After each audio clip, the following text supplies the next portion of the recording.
Assalamualaikum warahmatullahi wabarakatuh. Welcome back to Resensi Podcast. Malam ini kita membahas tentang konsumen sentris, sebuah landscape ekonomi di abad 21 atau yang kemudian kita sebut sebagai bisnis platform yang kemudian mendisrupsi bisnis korporasi yang mengandalkan all power. Nah, jika di buku pertama tadi sudah dijelaskan oleh Sentor Albar mengenai Wow Services Care dari penulis yang produktif, bisa disebut sebagai Bapak Marketing Indonesia, Hermawan Kertajaya. Nah, di buku kali ini saya juga tidak mau ketinggalan untuk juga membahas buku yang ditulis oleh Hermawan Kertajaya. Tetapi buku kali ini menjadi begitu menarik karena ia duet dengan, kalau tadi Hermawan adalah Bapak Marketing Indonesia, dia ini duet dengan Bapak Marketing Dunia. Namanya adalah Philip Kotler. Nah, anak ekonomi ini sudah pasti mafhum dengan nama besar Philip Kotler. Dan juga satu orang penulis tambahan lagi, karena ini buku ditulis oleh 3 orang, yaitu Iwan Setiawan, yang merupakan bagian dari Marketplace Institute, sebuah sebuah lembaga konsultan marketing yang didirikan oleh Hermawan Kertajaya. Nah, tadi sempat kami diskusikan bahwa Hermawan Kertajaya ini adalah seorang yang sangat produktif dalam menulis, bahkan kata Sidra dia setahun minimal sebuku, atau saat dia ulang tahun ada lagi nih buku baru. Di umurnya yang ke-72 kurang lebih bukunya sudah sekitar puluhan. Nah, buku ini juga ketika saya mengecek di Google Play Book merupakan buku bestseller tahun 2019. Jadi salah satu pembelian terbanyak di Google Play Book adalah buku Marketing 4.0 ini. Nah, ditulis pada tahun 2019, diterbitkan oleh Gramedia Pustaka Utama. Buku ini kemudian tersebar dalam 11 bab yang terbagi ke dalam 171 halaman. Nah, apa saja isi bukunya? Mari kita bahas satu-satu setiap babnya. Yang pertama, tentang karakteristik dari Marketing 4.0. Nah, ada 3 karakteristik dari Marketing 4.0 ini. Yang pertama itu adalah jika dulu marketing atau old marketing konvensional itu eksklusif, cenderung eksklusif, Marketing 4.0 ini relatif inklusif. Jadi lebih terbuka. Kalau Marketing 1.0, 2.0, 3.0 itu agak relatif tertutup atau eksklusif, ini lebih terbuka. Jadi misalnya kalau kita mengambil contoh Gojek yang tadi sudah dicontohkan juga oleh Sentor Albar yang mendisrupsi Bluebird, maka kalangan dari platform bisnis yang menerapkan Marketing 4.0 ini adalah kalangan menengah ke bawah, sehingga pada gilirannya kalangan menengah ke atas pun ikut dalam mengonsumsi produk-produk dari bisnis platform. Kalau kita ambil contoh ya Gojek tadi, Gokar dalam hal ini awalnya hanya menyasar kalangan menengah ke bawah. Kalangan menengah ke atas masih diakses oleh Bluebird.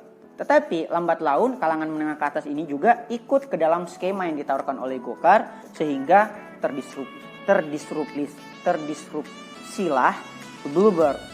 Bahkan sekarang kalau tidak salah Bluebird sekarang sudah joinan dengan Gokar, sehingga sudah ada kayaknya Go Bluebird di aplikasinya Gojek itu. Nah, selain dari eksklusif ke inklusif, Marketing 4.0 juga itu dari vertikal ke horizontal. Artinya target pasarnya tidak hanya menyasar kalangan elit aja, tetapi lebih horizontal. Jadi lebih egaliter, semua orang berhak mengakses itu. Kita ambil contoh misalnya HP-HP yang harganya middle end atau bahkan low end, itu mendisrupsi HP-HP yang kalangan tidak jelas pasarnya. Dia mau kalangan elit tetapi tidak begitu mewah semewah Apple gadgetnya, tetapi dia mau menyasar kalangan bawah juga, biaya produksi HP terus terlalu tinggi. Misalnya kalau kita mau ambil contoh, beberapa HP dari Huawei itu menjadi tidak laku di pasaran karena ketidakjelasan segmentasi pasar yang mau disasar. Beda misalnya Apple yang jelas-jelas menyasar kalangan elit, dan beda pula misalnya kayak Xiaomi, Realme dan sebagainya yang jelas-jelas menyasar kalangan menengah ke bawah. Sehingga segmentasi pasar itu menjadi begitu penting. Dan karakteristik ketiga dari marketing 4.0 adalah dari individualis menjadi kolaborasi. Dulu all economy itu lebih mengandalkan sebuah mekanisme pasar yang cenderung individualistik. Ini adalah bisnismu dan ini adalah bisnisku. Kita saingan nih dalam beberapa pasar. Tetapi di marketing 4.0 orang itu relatif collaborate. Jadi dia lebih mengandalkan basis komunitas. Misalnya kalau kita contoh di resensi, kita tidak pernah pikir bagaimana pendapatan atau bagaimana kemudian pemasukan atau bagaimana mekanisme dari saingan kita, bimbel-bimbel lain, baik itu sesama di dalam kota sini ataupun di luar kota. Tapi kita fokus kepada bagaimana menyasar pelanggan melalui mekanisme kolaborasi. Contohnya dari grup ke grup itu, dari WA itu. Sehingga kita menerapkan mekanisme panggil 5 teman gratis bimbel. Itu adalah upaya resensi dalam melakukan pemasaran berbasis kolaborasi. Karena kolaborasi di era digital ini menjadi kunci. Nah, kita masuk ke pembahasan kedua. Ada beberapa paradoks dalam marketing 4.0. Paradoks artinya kita menganggapnya salah padahal itu benar. Atau bahkan kita menganggapnya benar padahal itu salah. Contoh, bahwa marketing 4.0 itu semuanya online, serba online. Padahal kita nggak mesti melakukan oposisi biner antara offline dan online. Bahwa ini marketing 4.0 mestinya online semua. Padahal nggak juga. Ada saat-saat di mana offline itu memiliki kelebihan dan online itu memiliki kelemahan. Sehingga mengkombinasikan kelebihan kedua strategi marketing itu menjadi penting. Misalnya, kalau kita menganggap online itu serba berkemajuan, padahal ada beberapa pelanggan yang merasa online marketing itu terlalu bising, terlalu menawarkan beragam pilihan, terlalu mengandalkan akselerasi atau kecepatan, sehingga kalangan pasar yang tidak suka dengan online marketing itu cenderung beralih kepada offline marketing. Dalam hal ini dia lebih mendapatkan rekomendasi mengenai suatu produk atau jasa dari keluarga atau temannya. Jadi keluarga atau ke teman-teman dia misalnya tidak terlalu menganggap bahwa platform digital adalah media dia dalam membeli suatu produk atau jasa. Kita ambil contoh tadi ketika ada yang bertanya, ketika kita menanya dari mana dapat informasi bimbel resensi. Nah, umumnya kalau milenial pasti menjawabnya dari WA atau dari sosmed atau anything else. Sementara tadi karena calon pelanggannya diwakili oleh orang tuanya yang katakanlah dia baby boomers atau generasi X paling tidak, sehingga dia mendapatkannya dari rekomendasi teman. Rekomendasi teman atau keluarga adalah target marketing dari offline marketing, sehingga kita tidak boleh meninggalkan offline marketing atau dari mulut ke mulut itu. Nah, di pembahasan selanjutnya, Hermawan, Philip Kotler, dan Iwan Setiawan kemudian menjelaskan tentang subkultur digital yang merupakan aktor di dalam dunia digital. 3 aktor itu yang selalu dia ulang-ulang, bahkan di buku Citizen 4.0 juga dia bahas tentang 3 aktor ini, yaitu warganet, pemuda, dan perempuan. Ini 3 aktor yang paling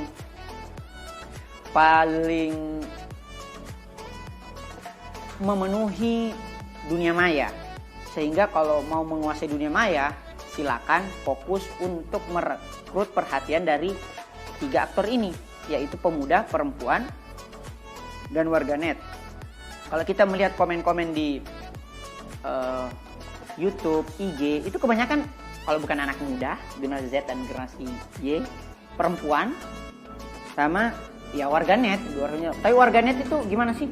Apakah semua yang punya HP, smartphone misalnya, dan dia kemudian punya paket data, punya sosmed, apakah kemudian disebut sebagai warganet? Belum tentu. Warganet adalah mereka yang aktif dalam dunia maya, bukan seorang konsumen yang pasif, dalam artian hanya melihat story, hanya membaca postingan, tapi yang aktif. Jadi warganet itu adalah yang aktif, yang biasanya ribut itu yang kemudian disebut warganet. haters, apakah itu segala macam buzzer dan semacamnya lah. Nah, selanjutnya apa sih esensi marketing 4.0 ini? Esensi dari marketing 4.0 ini adalah menggabungkan beberapa kelebihan offline dan online. Misalnya offline dan online tadi kita sudah bahas bagaimana kita mengcombine keduanya itu. Selanjutnya mengkombinasi substansi dan gaya. Jadi jangan hanya mengandalkan substansi. Misalnya yang penting bagus cara mengajarnya, tapi gaya tidak diperhatikan. Contoh infrastruktur ruangan, dalam kelas gimana, itu juga harus diperhatikan, estetikanya dan sebagainya. Tapi salah juga kalau cuma infrastruktur atau gaya aja yang diperhatiin. Bagus bajunya pakai batik dan segala macam, atau dia lulusan PNS, tetapi ketika mengajar substansinya nggak dapat. Jadi kedua-duanya ini harus di-combine. Nah, tadi sudah dijelaskan juga sih sebenarnya oleh Resento Arbar mengenai jalur pelanggan baru. Bahwa jalur pelanggan baru itu mengganti jalur pelanggan lama. Bahwa jalur pelanggan baru ini adalah 5 tahapan itu, yaitu aware, appeal, ask, dan advocate atau merekomendasikan. Nah, aware dulu, dia harus tahu dulu nih bahwa resensi itu tempat bimbel loh. Banyak orang yang tahu resensi tempat bimbel, tapi tidak banyak orang yang appeal atau tertarik. Banyak orang yang tertarik, misalnya, keren juga nih resensi.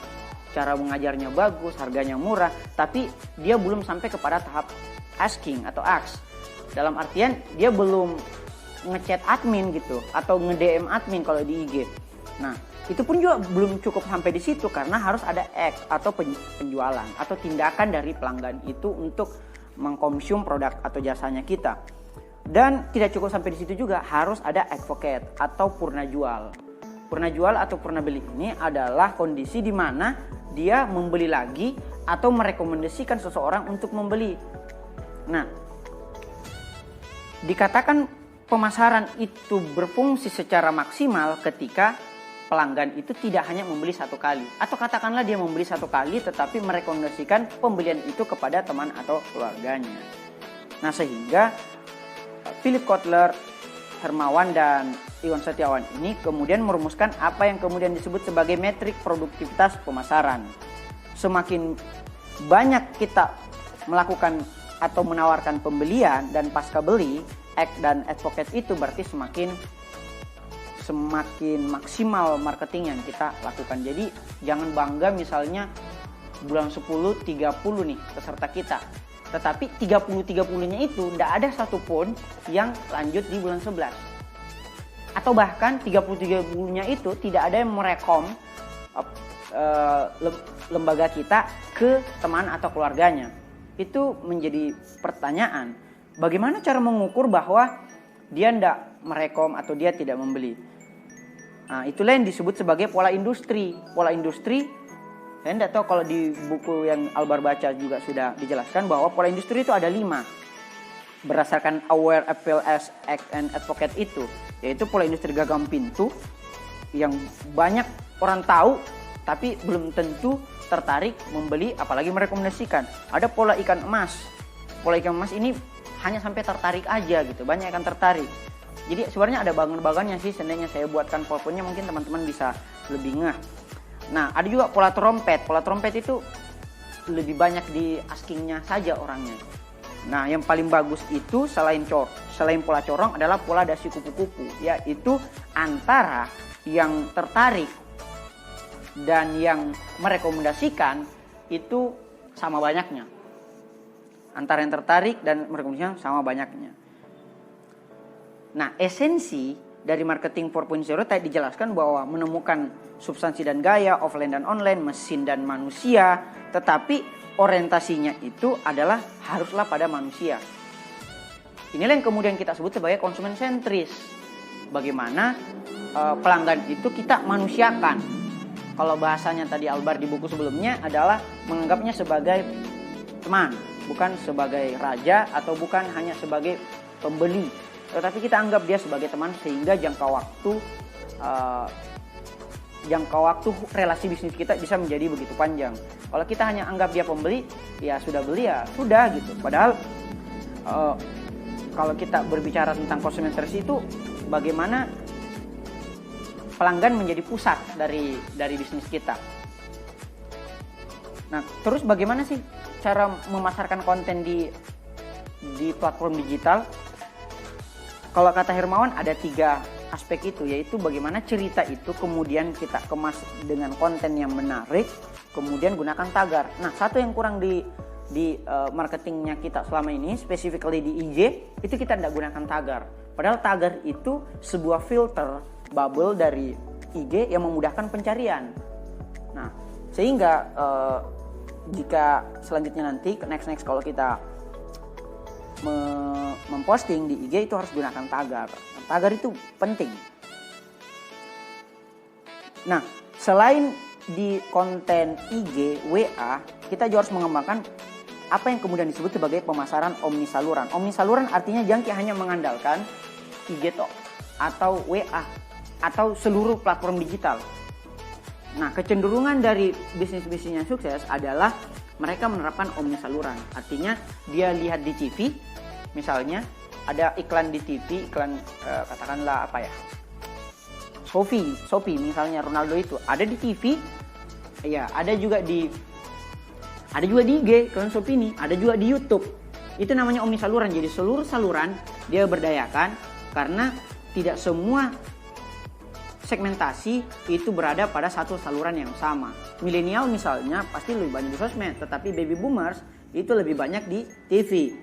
Nah, tergantung segmentasi aja gitu. Misalnya kalau kita bicara bimbel CPNS, rata-ratanya milenial atau katakanlah generasi Y, yang gak mungkin juga kita siarkan di TV.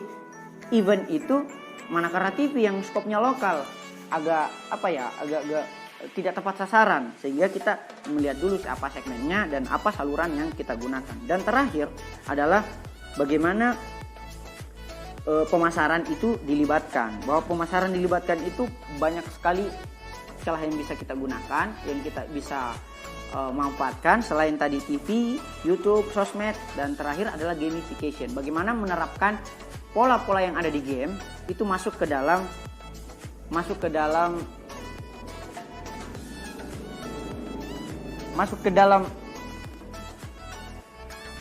landscape bisnis kita. Contoh ya, di game-game itu pakai poin-poin, ada tingkat-tingkatan, itu yang dimanfaatkan misalnya kayak Traveloka pakai poin-poin gitu ya.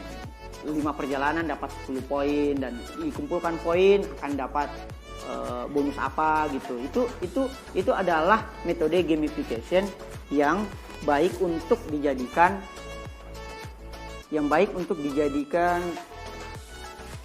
rekomendasi dalam atau solusi dalam menawarkan pemasaran yang melibatkan pelanggan, sehingga pelanggan ketika terkumpul poinnya, misalnya contoh kita kemarin pakai IG lomba-lomba IG, itu kan gamification tuh yang kita terapkan, bahwa kalau ditumpulnya jadi kayak ada persaingan di situ, sehingga lebih transparan dan pada gilirannya itu menguntungkan kita juga sih di resensi, lebih banyak followers, sehingga lebih banyak target pasar yang bisa kita sasar. Nah, adapun epilog dari buku ini adalah bahwa jangan hanya menjadikan pelanggan itu sebagai pelanggan, tetapi jadikan pelanggan itu bahkan sebagai penganjur. Jadi tidak cukup sampai pelanggan adalah pelanggan, tapi pelanggan itu menjadi penganjur. Bahwa efek wow itu, atau orang mengharapkan 8 kita kasih 10, bukanlah sesuatu yang kebetulan, tetapi sesuatu yang memang kita persiapkan. Bukan yang kebetulan orang mengatakan wow dan kita juga nggak nyangka, kok dia takjub ya. Itu artinya kebetulan aja tuh efek wow yang kita kasih. Tapi efek wow yang bagus adalah ketika kita mempersiapkan itu, sehingga kita justru yang heran kok orang nggak takjub gitu dengan pelayanan kita. Nah, kelebihan buku ini banyak sekali. Kelebihan buku ini utamanya sangat komprehensif karena ditulis oleh pakar di bidangnya masing-masing, apalagi kehadiran Philip Kotler ini menjadi semakin memperkaya khasanah dari ilmu-ilmu bisnis yang ada dalam buku ini. Saya sulit mengatakan bahwa ini tidak berpoin 9. Kurang sekali 9 ya, 9,5 atau terlalu lebay juga kalau saya bilang 10. Tapi kalau dalam buku panduan berbisnis untuk era sekarang, ini sangat relevan menurut saya. Marketing 4.0 ini.